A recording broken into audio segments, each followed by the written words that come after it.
Hey everyone, welcome back to my channel. My name is Chenyak.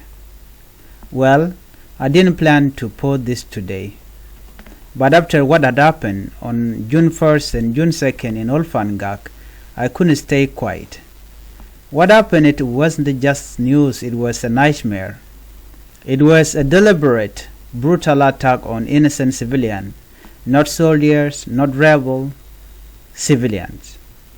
On those 2 days, June 1st and June 2nd, 2025, the South Sudan People Defense Forces, together with the Ugandan UPDF, Uganda People Defense Force, launched a coordinated aerial assault on Old Fangak. They used gunship, Antonov aircraft, bombs and bullets, and they targeted villages full of innocent people. Let that sink in for a second. No military camp, no army resistance, just homes, just families, just our people trying to live. Women and children were killed. Homes were destroyed. Cattle, the very lifeline of our community, were bombed. Entire life were wiped out in minutes. And while all of this was happening, our so-called Nuer politicians were sitting comfortable in Juba, eating, talking, smiling, not a word, not a single statement. People who claim to represent us, the Nuer people, sat there as our land burned. They watched in silence as Old Fangak cried for help. Let me be very clear to you. This was not just a military operation.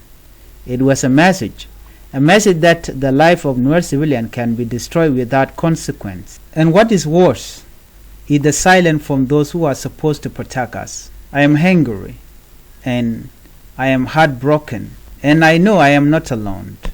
To my brothers and sisters watching this, whether you are in South Sudan, Ethiopia, Kenya, Uganda, the US, or anywhere around the world, I want you to know we can't stay quiet anymore. If our leaders are silent, then we must speak.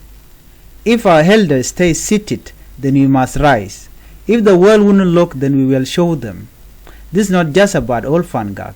This is about every Nuer child who deserves to grow up without fear. Every Nuer mothers who deserve peace. And every voice that has been silenced by bombs. So to those watching, please share this message. Talk about what happened. Say their names, tell their stories, because if we don't, who will? Rest in peace to those who lost their life on June 1st and June 2nd. We will never forget you, and we will not stop fighting for justice. Thank you for listening, and please don't let this become just another forgotten tragedy.